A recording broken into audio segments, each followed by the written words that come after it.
Hello students, how are you all. तो आज हम स्टार्ट कर रहे हैं चैप्टर 5 का लास्ट पोर्शन पार्ट 3 जो कि हमारा रह गया है। उसमें हम सेल ऑर्गेनेल्स के बारे में पढ़ेंगे, यानी सेल के सदस्य। सबसे पहले आपको याद होगा हमने क्या पढ़ा था, प्लाज्मा मेम्ब्रेन पढ़ लिया था, है ना। सेल वॉल पढ़ ली थी, ठीक है। उससे रिलेटेड कंसंट्रेशन और ये याद ही होगा आपको। न्यूक्लियस पढ़ लिया था हमने, न्यूक्लियस पढ़ लिया था, साइटोप्लाज्म पढ़ लिया था, है ना, लास्ट वीडियो में। अब आज हम बात करेंगे ER यानी एंडोप्लाज्मिक रेटिकुलम, ठीक है। इसके बारे में हम अभी आपसे बात करेंगे। एंडोप्लाज्मिक रेटिकुलम क्या होता है, मुझे 2 सेकंड दीजिए मैं ताकि डायग्राम पहले से बना लूँ। Thank you. ओके स्टूडेंट्स, थोड़ा वीडियो पॉज किया था बिकॉज ऑफ लाइट इफेक्ट। चलिए, तो हम कहाँ थे, हम थे एंडोप्लाज्मिक रेटिकुलम पे। हमें पता है कि राइबोसोम्स प्रोटीन बनाता है ना, और RER is rough endoplasmic reticulum and SER is smooth endoplasmic reticulum, ठीक है। और हमने थोड़ा सा समझा था फंक्शन क्या है। RER प्रोटीन बनाता है बिकॉज उसके साथ कौन है, राइबोसोम है। राइबोसोम्स प्रोटीन को बनाता है, RER को देता है, RER ट्रांसफर करता है। तो एक और काम है इसका, transferring of protein within the cell. चलिए, SER क्या करता है, SER लिपिड्स बनाता है, ठीक है, और ग्लाइकोजेंस भी फॉर्म करता है जो कि इम्पॉर्टेंट है उसके पर्सपेक्टिव से। चलिए, अब थोड़ा सा और हम डिटेल में पढ़ते हैं। It is not written in NCERT of your class but it is in higher class. देखिए, जो ER है यानी रफ ER है वो अबेंडेड बहुत ज़्यादा होता है। कहाँ पे, लिवर सेल्स में, है ना, ऐसे सेल्स में जहाँ प्रोटीन की ज़रूरत है, मस्कुलर सेल्स में, वहाँ पे प्रोटीन की ज़्यादा ज़रूरत होती है। वहाँ पर पेनक्रियाज में, है ना, ऐसी जगहों पे ऐसी जगहों के सेल के अंदर RER बहुत ज़्यादा मात्रा में होता है, अबेंडेंट होता है, ओके। और SER क्योंकि लिपिड्स बनाता है, ग्लाइकोजन बनाता है, तो वो हमारे एडिपोज टिश्यू में, है ना, हमारे फैट सेल्स में, इन सारी जगहों पे हमारा SER अबेंडेंट होता है, ज़्यादा होता है सेल्स के अंदर। Am I clear students. चलिए, एक और इम्पॉर्टेंट बड़ी मज़ेदार बात आपको बताऊं कि जो रफ ER है वो ना ज़्यादा स्टेबल है बच्चों, इंस्टेड ऑफ RER, ठीक है, sorry SER।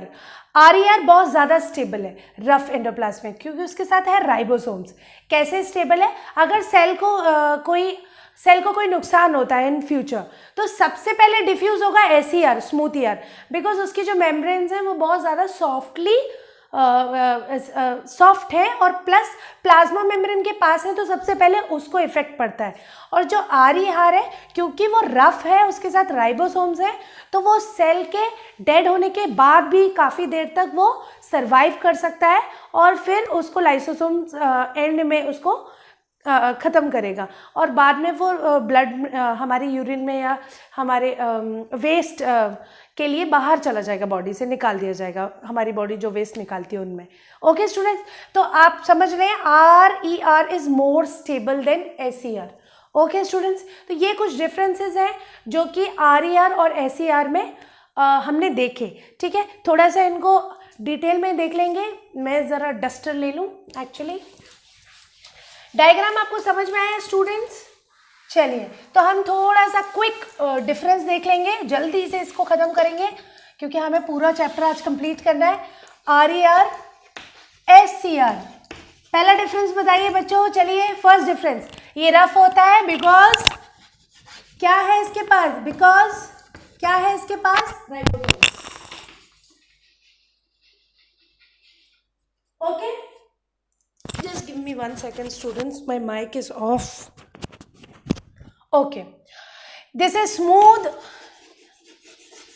and it do not have ribosomes, है ना, ये लिख सकते हैं, ठीक है। पहला डिफरेंस हो गया, it has ribosomes, it do not have ribosomes। दूसरा डिफरेंस बताइए, चलिए फटाफट बच्चों, फटाफट दूसरा डिफरेंस बताइए दोनों में। RER क्योंकि राइबोसोम में क्या बनाता है, प्रोटीन, और SER लिपिड्स बनाता है, ग्लाइकोजन बनाता है, थोड़ी सी मात्रा में प्रोटीन भी बनाता है। तो ज़्यादातर मेन बड़ा डिफरेंस है ये प्रोटीन और ये लिपिड्स।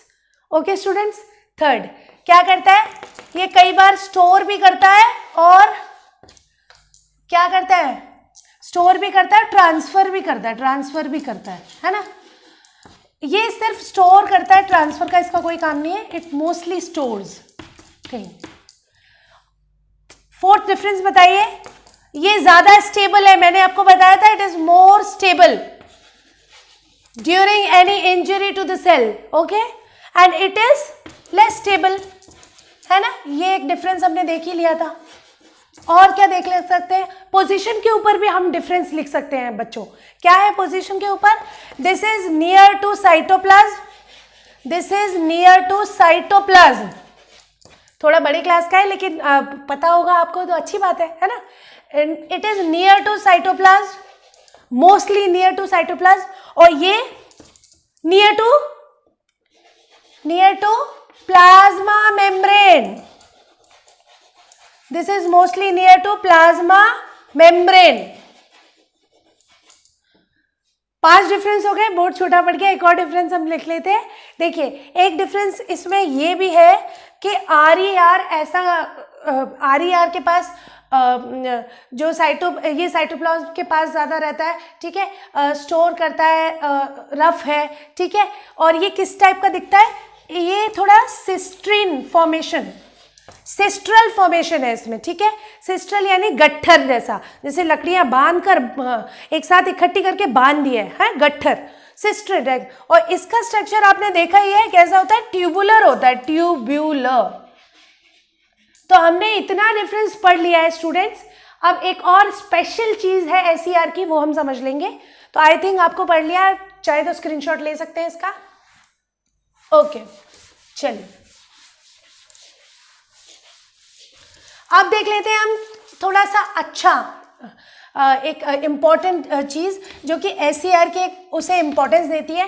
व्हाट इज दैट, देखिए SER स्मूथ है और ये ज्यादातर कुछ वर्टिब्रेट्स में, वर्टिब्रेट्स कौन होते हैं, वर्टिब्रेट्स में हमारे आते हैं फिश, ठीक है, फिशेस आती हैं, बर्ड्स आती हैं, फ्रॉग्स आते हैं, है ना। ज़्यादातर सी जो एनिमल्स हैं उनकी बात हो रही है, तो फिशेस और जो भी ऑक्टोपस जो हमें समुद्र में या फिर ओशन में एनिमल्स हैं, सी एनिमल्स हैं, उनमें ज़्यादातर ये मैकेनिज्म होता है। इनमें क्या करता है, स्मूथ ER यानी कि SER क्या करता है, डिटॉक्सीफाई करता है, डिटॉक्सीफाई करता है। क्या करता है, डिटॉक्सीफाई करता है कोई भी पॉइजनस थिंग को, कोई भी पॉइजनस चीज़ों को, कोई भी ऐसी चीज़ जो पानी में मिली हुई है उनसे फिशेस को बचाता है। यानी ये डिटॉक्सीफाई करता है बॉडी से पॉइजन रिलेटेड चीज़ है, डिस्ट्रक्टिव चीज़ है जो कि वर्टिब्रेट्स के लिए अच्छी नहीं है, उनको बाहर निकालने में हेल्प करता है। ये एक अलग मैकेनिज्म है SER का। ओके स्टूडेंट्स, तो अभी आपको थोड़ा सा समझ में आ गया ER क्या होता है, एंडोप्लाज्मिक रेटिकुलम, ठीक है, क्या होता है ये आप समझ चुके हैं। एंडोप्लाज्मिक रेटिकुलम वो सेल ऑर्गेनील्स है जो प्रोटीन और लिपिड्स को बनाता है। ज्यादातर 2 भागों में बांटा गया है, एक है RER which is rough and एक है smooth ER which is smooth, ठीक है। SER मतलब स्मूथ, रफ क्यों, क्योंकि उसके पास राइबोसोम्स है, स्मूथ क्यों, उसके पास राइबोसोम्स नहीं है। ओके स्टूडेंट, बाकी हमने डिफरेंस देख लिया, we will not waste time. और हम अब नेक्स्ट पढ़ेंगे which is Golgi apparatus. Golgi apparatus, ठीक है। गोल्गी साइंटिस्ट थे, कैमिलियो गोल्गी एक साइंटिस्ट थे, उन्होंने पहली बार इसको अपने बनाए हुए माइक्रोस्कोप में, ठीक है, उस समय माइक्रोस्कोप थोड़े बेहतर हो गए थे, ठीक है, तो उसमें उन्होंने देखा एक सिस्ट्रीन लाइक स्ट्रक्चर, सेम वैसे ही जैसा हमने ER में देखा था, सिस्ट्रीन लाइक स्ट्रक्चर, ठीक है, इस टाइप से वेसिकल दिखते थे, वेसिकल, ठीक है, इस टाइप से गट्ठर जैसे। तो उन्होंने बोला इसका नाम रखा उन्होंने गोल्गी अपैरेटस, ठीक है, गोल्गी अपैरेटस, है ना। अब इस गोल्गी अपैरेटस का मेन फंक्शन क्या है, देखिए इसके बारे में NCERT में इतना ज़्यादा नहीं दिया हुआ है, जो मेन बात है वो हम समझ लेंगे। देखिए गोल्गी अपैरेटस का पहला काम है पैकेजिंग करना, ठीक है, किसी भी प्रोटीन, किसी भी लिपिड को इधर उधर से जो उसने लिया है, ठीक है, उसको पैकेज करना। पैकेजिंग क्यों करनी है, कोई भी सामान आप ट्रांसफ़र करिए, ठीक है, घर से आप कोई सामान भेजिए, आपने मान लीजिए एक शिफ्ट करना है, आपने अपना बेड कहीं पहुंचाना है, ठीक है, दूसरी जगह पे। तो आप क्या करेंगे, पहले उसकी पैकेजिंग करेंगे, ऐसा नहीं कि सीधे रख दिया और फिर वो टूट जाए, है ना। तो क्या हम पैकेजिंग करते हैं, अपैरेटस पैकेजिंग इसलिए करता है कि प्रोटीन्स में कोई डिफरेंस ना आ जाए, जो प्रोटीन है वो वही रहे, उनमें चेंजेस ना आ जाए, ठीक है। तो इसका पहला काम है पैकेजिंग करना, मॉडिफाई करना। मॉडिफाई बहुत इंपॉर्टेंट है इसका। मान लीजिए एक सेल में कोई पर्टिकुलर एक प्रोटीन है, वो चाहिए, ठीक है, उसके पास उससे रिलेटेड प्रोटीन है पर थोड़ा सा डिफरेंस है, तो उसको मॉडिफाई कर देगा बाय इट्स ओन, ठीक है, मैकेनिज्म।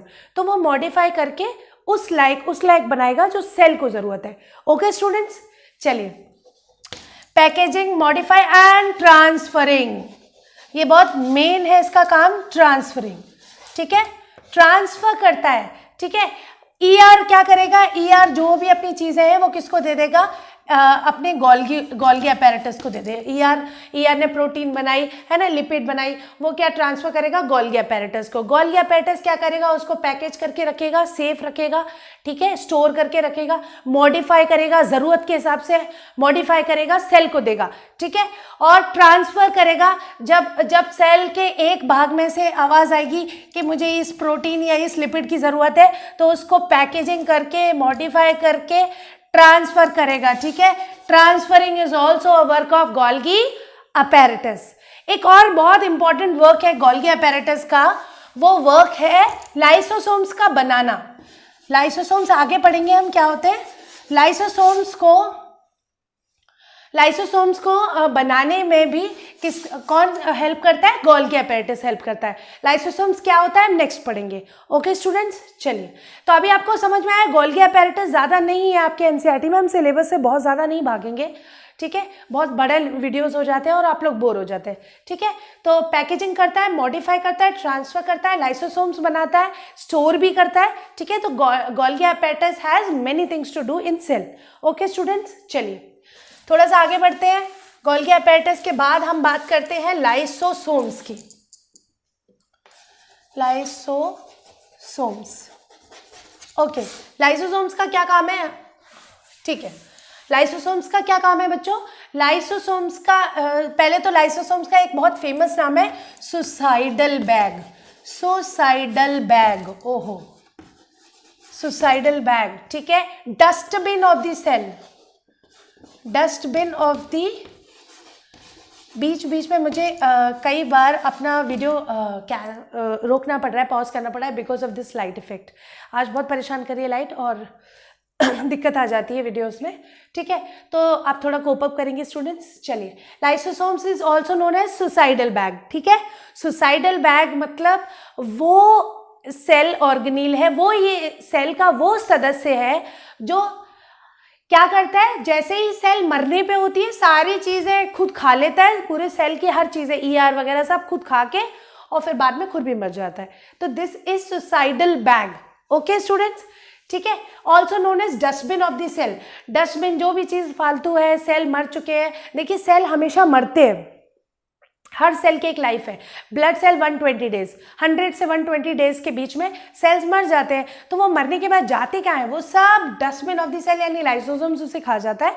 उसके बाद लाइसोसोम्स ब्लड के रास्ते होते हैं, प्योरीफाई हो जाता है इन यूरिन। ओके, तो यूरिन में हमारे ये सारे वेस्ट जो भी सेल्स हैं जो मरते रहते हैं हमारी बॉडी में, वो निकलते रहते हैं। ओके स्टूडेंट्स, चलिए, तो सुसाइडल बैग इसलिए कहा जाता है क्योंकि क्या हुआ, जैसे मान लीजिए ये सेल है ना, सेल मरने वाला है, इसका टाइम हो गया, 120 डेज होने वाले हैं, ये ब्लड का सेल है, अब इसको मरना है, तो क्या होगा, ये जो लाइसोसोम है ये एक्टिवेट हो जाएगा। क्यों, क्योंकि इसके पास है डाइजेस्टिव एंजाइम, बहुत सारे डाइजेस्टिव एंजाइम है। एंजाइम क्या होते हैं बच्चों, एंजाइम वो छोटे छोटे आप माइक्रो ऑर्गेनिज्म है या वो ऐसे कीड़े हैं जो हर कोई भी रिएक्शन को तेज करते हैं, ठीक है। जैसे अगर हमारे बॉडी में डाइजेस्टिव एंजाइम ना हो तो जो खाना हमने आज खाया वो 27 दिन में जाके पचेगा। अब आप सोच रहे हैं ऐसा होता है क्या, नहीं होता है। लेकिन अगर ना हो, क्योंकि हमारे अंदर तो बहुत सारे डाइजेस्टिव एंजाइम है, सलीवा में सलेवरी अमाइलेज है ना, फिर स्टमक में, बाइल जूस में, हर जगह पेप्सिन, बहुत सारे digestive enzymes is there in your body जो डाइजेस्ट करते हैं। ऐसे ही लाइसोसोम्स के पास बहुत सारे डाइजेस्टिव एंजाइम है जो सब कुछ डाइजेस्ट कर लेते हैं, ER, माइटोकॉन्ड्रिया सब आ जाओ, वो सबको खा के और खुद भी मर जाता है। ओके, इसीलिए इसका नाम है dustbin of the cell. Am I clear students? ये खत्म हो गया, इसमें और कुछ ज़्यादा नहीं है, ये बस इसी तरीके का इसका रूटीन रहता है। और बनाता कौन है? गोल्गी। कब बनाता है? ज़्यादातर गोल्गी अपैरेटस इसको जब कोई सेल मरने वाला होता है या डेड होने वाला होता है उसके कुछ दिन पहले ही इसको फॉर्मुलेट करता है। ये एक मैकेनिज्म होता है सेल का, ऑलरेडी इनबिल्ड होता है। ठीक है, तो हमने अभी तक सेल के कितने सदस्य पढ़ लिए बच्चों? हमने सेल के, जैसे हमारे घर में सबसे पहले थे सेल के दादाजी यानी plasma membrane, also known as cell membrane. फिर थोड़ी सेल वॉल के बारे में पढ़ा था, सेल वॉल है ना, हमारे में नहीं है लेकिन प्लांट्स में है, प्रोटीन उसमें फंगाई में है, प्रोटिस्टाज में है, याद होगा आपको। ठीक है, थर्ड हमने क्या पढ़ा था? हमने PM पढ़ लिया, CW पढ़ लिया, और उसके बाद हमने पढ़ा साइटोप्लाज्म, ये भी सेल का एक सदस्य है ना कुछ काम है इसका। फोर्थ हमने पढ़ा न्यूक्लियस। न्यूक्लियस तो आपको पता था कि सारी इंफॉर्मेशन लेके रखते हैं घर के मेन मुखिया है ना। फिर फिफ्थ में आपने पढ़ा ER, एंडोप्लाज्मिक रेटिकुलम, चीज़ें बनाते हैं, ठीक है, स्टोर करते हैं, फिर ट्रांसफ़र करते हैं किसको? गोल्गी अपैरेटस को। तो हमने गोल्गी अपैरेटस भी पढ़ लिए। ठीक है, फिर हमने गोल्गी अपैरेटस लाइसोसोम्स बनाते हैं, वो भी हमने पढ़ लिया। ओके स्टूडेंट्स, अब हमारे पास क्या है? नेक्स्ट 3-4 सदस्य रह गए और चैप्टर कंप्लीट हो जाएगा। ठीक है, तो सेल के इतने मेंबर्स देखकर आई होप आपको थोड़ी खुशी मिल रही होगी। चलिए अब बात करते हैं माइटोकॉन्ड्रिया। माइटोकॉन्ड्रिया बड़ा ही फेमस टॉपिक है माइटोकॉन्ड्रिया। इसका दूसरा नाम है क्या है? Energy currency of the cell, नहीं, power house of the cell. Energy currency तो वो है ATP। Power house of the cell, power house of the cell क्या पावर दे रहा है भाई? जैसे हमारे घर में हमारे जो फादर हैं वो पावर दे रहे हैं, कैसे? पैसे से। आपके पास पावर है स्कूल जाने की क्योंकि वो पैसा दे रहे हैं, है ना। आपके पास पावर है कार चलाने की या बाइक चलाने की, पैसा कौन दे रहा है? फादर दे रहे हैं। आपके पास पावर है टेलीविज़न खरीदने की, फादर दे रहे हैं पैसे, मदर दे रही हैं अगर मदर जॉब कर रही हैं तो, है ना। तो जो एक सेल का क्या है? माइटोकॉन्ड्रिया पावर हाउस है। ठीक है, उसको पावर मिलती है। अब पावर किस फॉर्म में मिलती है? जैसे हमें तो पावर पैसे से मिलती है ना, तो ऐसे ही सेल्स को जो पावर मिलती है वो मिलती है ATP फॉर्म में। ATP फॉर्म में माइटोकॉन्ड्रिया एनर्जी बनाता है ATP फॉर्म में। ठीक है, साइटोप्लाज्म में खाना जब डाइजेस्ट होता है तो माइटोकॉन्ड्रिया उसको हेल्प करता है ना, खाने में एनर्जी, खाने से एनर्जी क्या निकालता है? खाने से वो एनर्जी प्लस CO2 हम सांस छोड़कर बाहर निकाल देते हैं और एनर्जी हमारी स्टोर हो जाती है। किस में? ATP फॉर्म में। किस में? माइटोकॉन्ड्रिया में। ATP इज एडिनो ट्राइफॉस्फेट, यानी कि इसमें फॉस्फेट ग्रुप 3 है।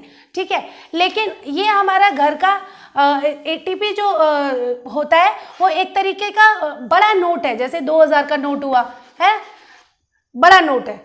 ठीक है, ये स्टोर होता रहता है, लेकिन हमें छोटी छोटी एनर्जी, हमें छोटा सा काम करना है सेल को कोई छोटी सी ट्रांसफ़र करनी है, तो वो बड़ा वाला नोट तो खरीदे लेगा नहीं माइटोकॉन्ड्रिया से, तो वो माइटोकॉन्ड्रिया से डिमांड करता है छोटे नोट की, चिल्लर्स की, है ना, छोटे छोटे नोट की, तो उसे हम बोलते हैं ADP। इसमें ये देखिए ट्राइफॉस्फेट था, एक फॉस्फेट टूट गया, ADP, ये हमारा होगा चिल्लर। तो हम एनर्जी किस, हमारे बॉडी में जो सेल है वो किस फॉर्म में एनर्जी को यूज करते हैं? ADP फॉर्म में। स्टोर कैसे होती है? ATP फॉर्म में। Am I clear students?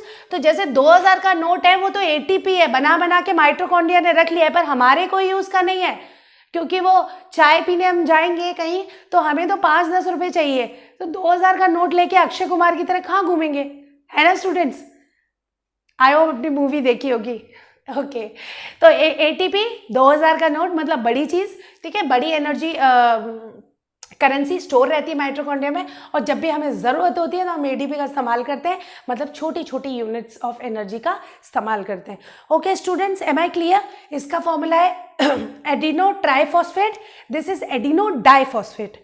Okay students, चलिए तो माइटोकॉन्ड्रिया का हमने इतना तो समझ लिया कि भाई फंक्शन तो इसका ये है कि ये तो पावर हाउस है, एनर्जी बनाता है, स्टोर करता है और सेल्स को बांटता है ना, इतना हमने समझ लिया है। लेकिन माइटोकॉन्ड्रिया की और भी इम्पॉर्टेंट बात है, माइटोकॉन्ड्रिया के खुद का माइटोकॉन्ड्रिया पे एक तो होता है खुद का राइबोसोम्स, माइटोकॉन्ड्रिया पे खुद के राइबोसोम्स होते हैं बच्चे, ठीक है, माइटोकॉन्ड्रिया पे खुद के राइबोसोम्स होते हैं, ठीक है।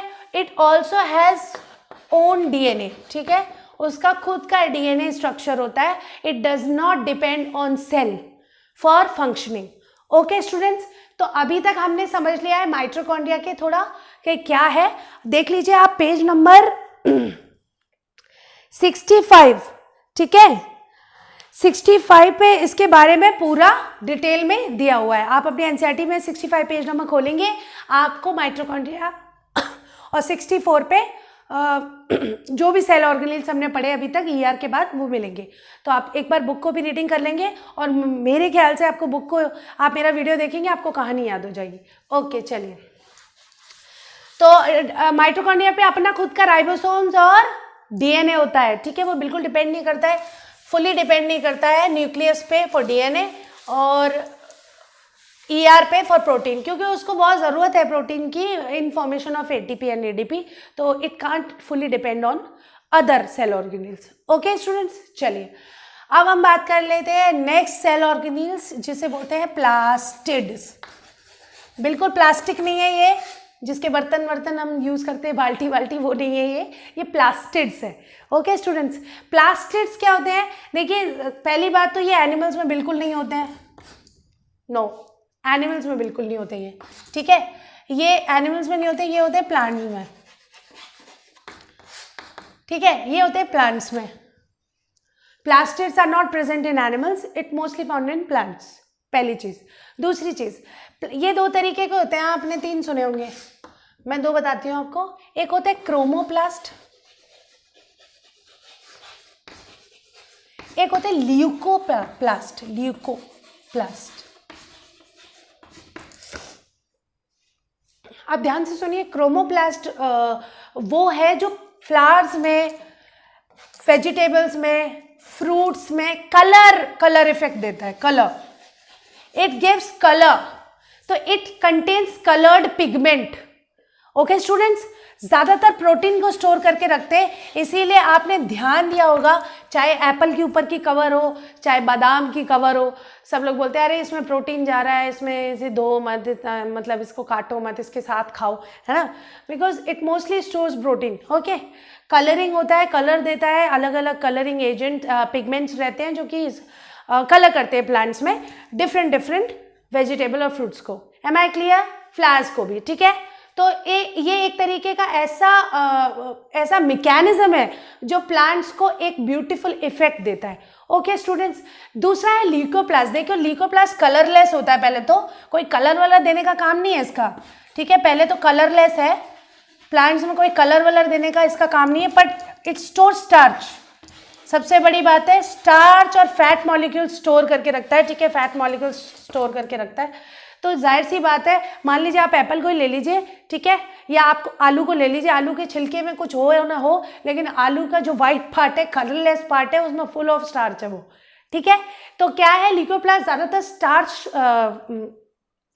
होल्ड करके रखता है, इसीलिए आप ज़्यादातर सब्जियां काटते हैं, ज़्यादातर फ्रूट्स खाते हैं तो बाहर से तो कलरफुल है, अंदर तो वो वाइट दिखता है, क्योंकि फुल ऑफ स्टार्च है, फुल ऑफ क्या बोलते हैं, फैट मॉलिक्यूल्स हैं, फुल ऑफ कार्बोहाइड्रेट है, ठीक है। इसमें तो ल्यूकोप्लास्ट कार्बोहाइड्रेट को स्टोर करता है, कलरलेस होता है, और क्रोमोप्लास्ट कलरफुल होता है, ज़्यादातर प्रोटीन और मिनरल्स, विटामिन को स्टोर करता है, ठीक है, अलग अलग।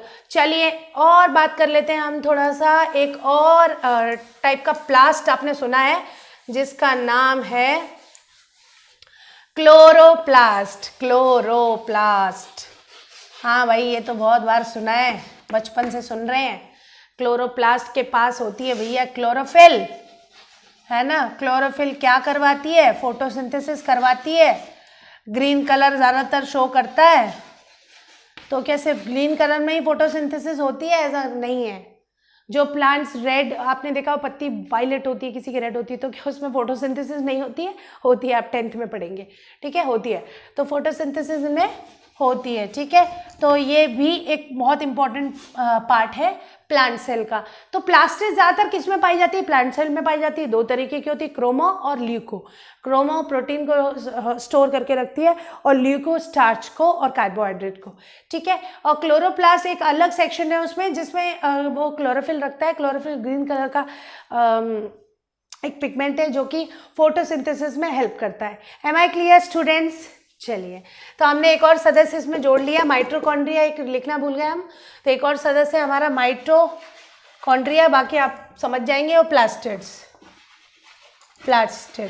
तो अभी तक हमने कितने सदस्य पढ़ लिए हैं? 4, 5, 6, 7, 8, 9, 10 वहाँ रह गया है वैक्यूल, वो भी देख लेते हैं,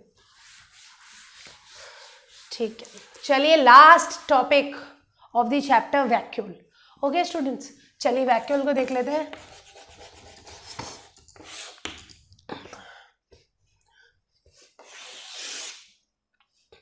ये एक सेल है। तो देखिए आप ध्यान से, वैक्यूल जो होता है प्लांट सेल में बहुत बड़ा होता है, एनिमल सेल में बहुत छोटा होता है। वजह कौन बताएगा? वजह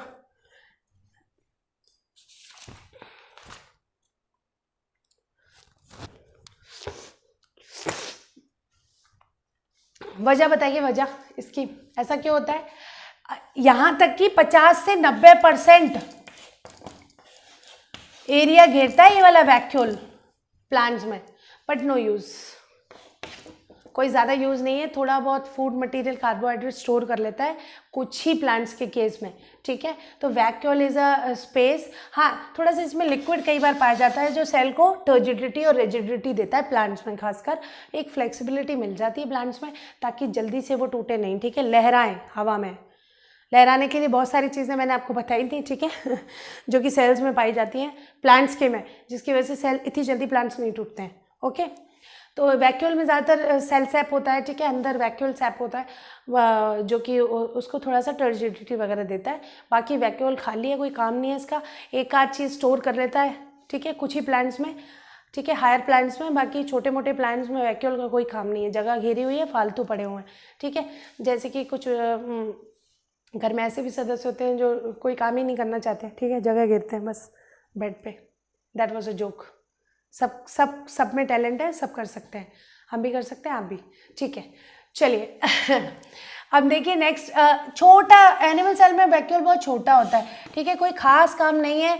एक आध बार कार्बोहाइड्रेट वगैरह को स्टोर कर सकता है, तो थोड़ी बहुत ऐसी चीज़ें जो कहीं वेस्ट हैं, बाद में कभी काम आ जाएंगी प्लस सेल को, तो स्टोर कर देते हैं वैक्यूल में।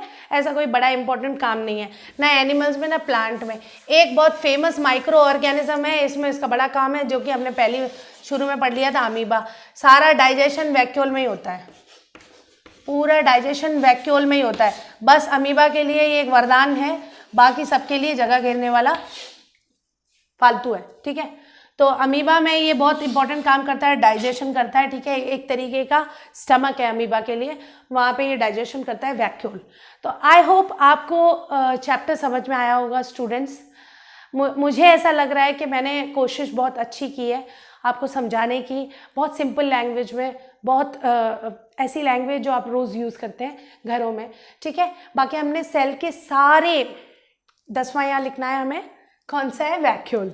सारे सेल ऑर्गेनिज्म, सेल के सदस्यों को पढ़ लिया है, ठीक है। इनको एक बार आप ये वीडियो देखें और इससे पहले वाले वीडियो आप रिकैप में एक बार देख लें, क्योंकि मेमोरी अगर आपको शार्प करनी है अपनी, तो थोड़ा सा आपको कंसंट्रेशन बढ़ाना होगा। मतलब आपको चिंता करनी होगी कि हमारा वो चैप्टर नहीं हुआ है। चिंता करना ज़रूरी है, ज़्यादा नहीं पर थोड़ी बहुत तो ज़रूरी है, क्योंकि आप स्टूडेंट्स हैं और आपको अपनी लाइफ के बारे में अवेयर होना ज़रूरी है। ओके स्टूडेंट्स, तो आज के लिए इतना ही। देखिए लाइट फिर चली गई, अब मैं बिल्कुल इसको कट नहीं करूँगी। आज के लिए इतना ही, चैप्टर हमारा फिनिश हो गया है। नेक्स्ट चैप्टर क्या लेके आना है आप मुझे कमेंट सेक्शन में बताएंगे, वही चैप्टर मैं नेक्स्ट आपको पढ़ाऊँगी। ओके स्टूडेंट्स, अगर आपको वीडियो अच्छा लग रहा है तो लाइक करिए, सब्सक्राइब माय चैनल, फ्रेंड्स को बोलिए वो सब्सक्राइब करें, उनको वीडियोज़ भेजिए और शेयर करिए। खुश रहिए। Thank you, bye bye.